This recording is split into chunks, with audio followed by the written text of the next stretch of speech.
Assalamualaikum warahmatullahi wabarakatuh. Nama saya Wanda Ilmarudiana dari SMPN Negeri 1 Pembaru akan memaparkan materi tentang alam semesta sebagai tanda kekuasaan Allah Subhanahu wa taala. Di sini saya mengambil kelas 7 di semester 2 yang alokasinya waktu 15 JP dan 5 kali pertemuan. Yang pertama, tujuan pembelajarannya yaitu setelah mempelajari materi ini kalian dapat yang pertama melalui pembelajaran tutor sebaya. Di sini peserta didik dapat membaca surat Al-Anbiya ayat 30 dan surat Al-A'raf ayat 54 sesuai kaidah ilmu tajwid khususnya hukum bacaan guna. Yang kedua, melalui pembelajaran publik peserta didik dapat menghafal surat Al-Anbiya ayat 30 dan surat Al-A'raf ayat 54 sesuai kaidah tajwid. Yang ketiga, melalui pembelajaran insuring, peserta didik dapat menelaah kandungan surat Al-Anbiya ayat 30 dan surat Al-A'raf ayat 54 dan hadis tentang penciptaan dan keteraturan alam semesta serta cara bersyukur terhadap apa yang diciptakan oleh Allah Subhanahu wa taala. Selanjutnya, melalui teknik pembelajaran diskusi, yaitu peserta didik dapat menjelaskan pesan Nabi Muhammad SAW untuk menguasai ilmu pengetahuan dan nilai-nilai yang dapat dipetik dari penciptaannya dan alam semesta. Yang terakhir, melalui pembelajaran berbasis produk, yaitu peserta didik dapat membuat karya teks doa pada rasa syukur atas penciptaan alam semesta. Pembahasan di dalam PPT itu ada 6. Yang pertama, penciptaan dan keteraturan alam. Yang kedua, surat Al-Anbiya ayat 30. Yang ketiga, surat Al-A'raf ayat 54. Yang keempat, isi kandungan. Yang kelima, tajwid. Yang keenam, yaitu produk. Yang selanjutnya di sini dalil Al-Quran tentang alam semesta penciptaan Allah Subhanahu wa taala dari surat Al-Anbiya ayat 30. Bismillahirrahmanirrahim. Awalam yaral ladzina kafaru annas samawati wal arda kanata radakan fafataqnahuma wa ja'alna minal ma'i kulla shay'in hayy afala yu'minun, yang artinya, dan apakah orang-orang kafir tidak mengetahui bahwasanya langit dan bumi itu keduanya dahulu itu adalah suatu yang padu, kemudian kami pisahkan antara keduanya dan dari air kami jadikan segala sesuatu yang hidup, maka mengapakah mereka tidak juga beriman. Selanjutnya di sini mengartikan kosakata yang pertama, kata awalam yaro artinya dan apakah tidak mengetahui. Yang kedua, rotko artinya suatu atau padu. Di sini isi kandungan surat Al-Anbiya ayat 30 ada 5. Yang pertama, ayat ini menjelaskan bahwa orang-orang musyrik tidak memperhatikan alam semesta. Yang kedua, gambaran pecahnya alam semesta dengan dentuman yang dahsyat. Yang ketiga, peristiwa ini terjadi atas kehendak dan kekuasaannya.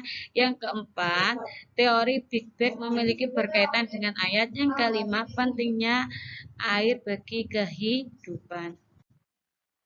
Di sini dalil Al-Quran tentang alam semesta surat Al-A'raf ayat 54.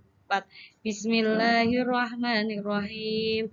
Inna rabbakum Allahu alladzi khalaqas samawati wal arda fi sittati ayyamin tsumma istawa 'alal 'arsy yusil lailan nahara yadlubuhu hasisa was-samsa wal qamara wan nujuma musahharatin bi amri ala lahu khalqu wal am tabarakallahu rabbul alamin, yang artinya sesungguhnya Tuhanmu adalah Allah yang telah menciptakan langit dan bumi dalam 6 masa, kemudian dia berkuasa atas ars, dia menutupi malam pada siang yang mengikutinya dengan cepat.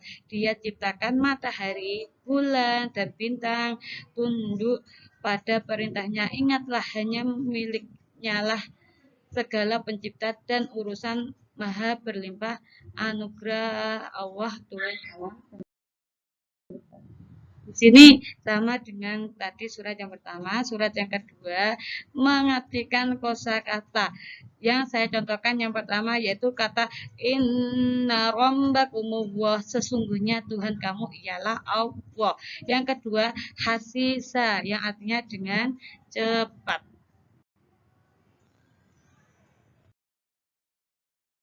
Di sini isi surat Al-A'raf ayat 54 ada 5.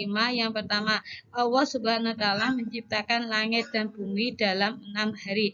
Yang kedua, Allah lah yang menciptakan dan mengatur segala yang ada di semesta. Yang ketiga, pemahaman mengenai konsep penciptaan alam semesta menurut sains tidak bertentangan dengan apa yang diungkapkan oleh Al-Qur'an.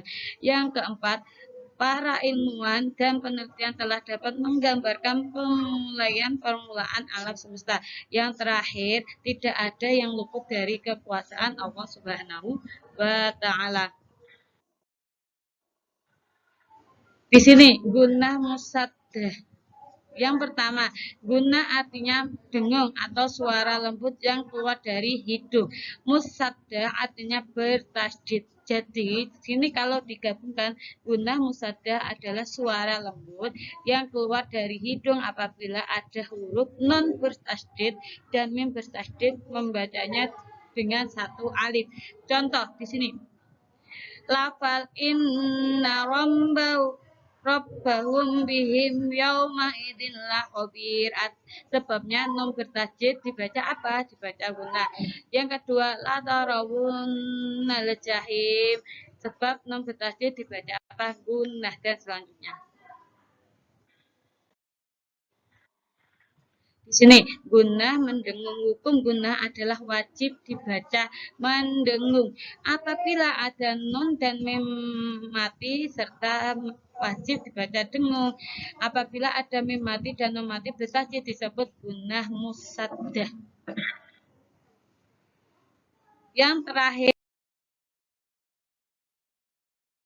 di sini nilai-nilai yang dapat dipetik pada penciptaan dan pengaturan alam semesta dibagi menjadi 10. Yang pertama, kecerdasan intelektual yang diberikan olehnya mengantarkan manusia untuk berpikir dan mengembangkan ilmu pengetahuan.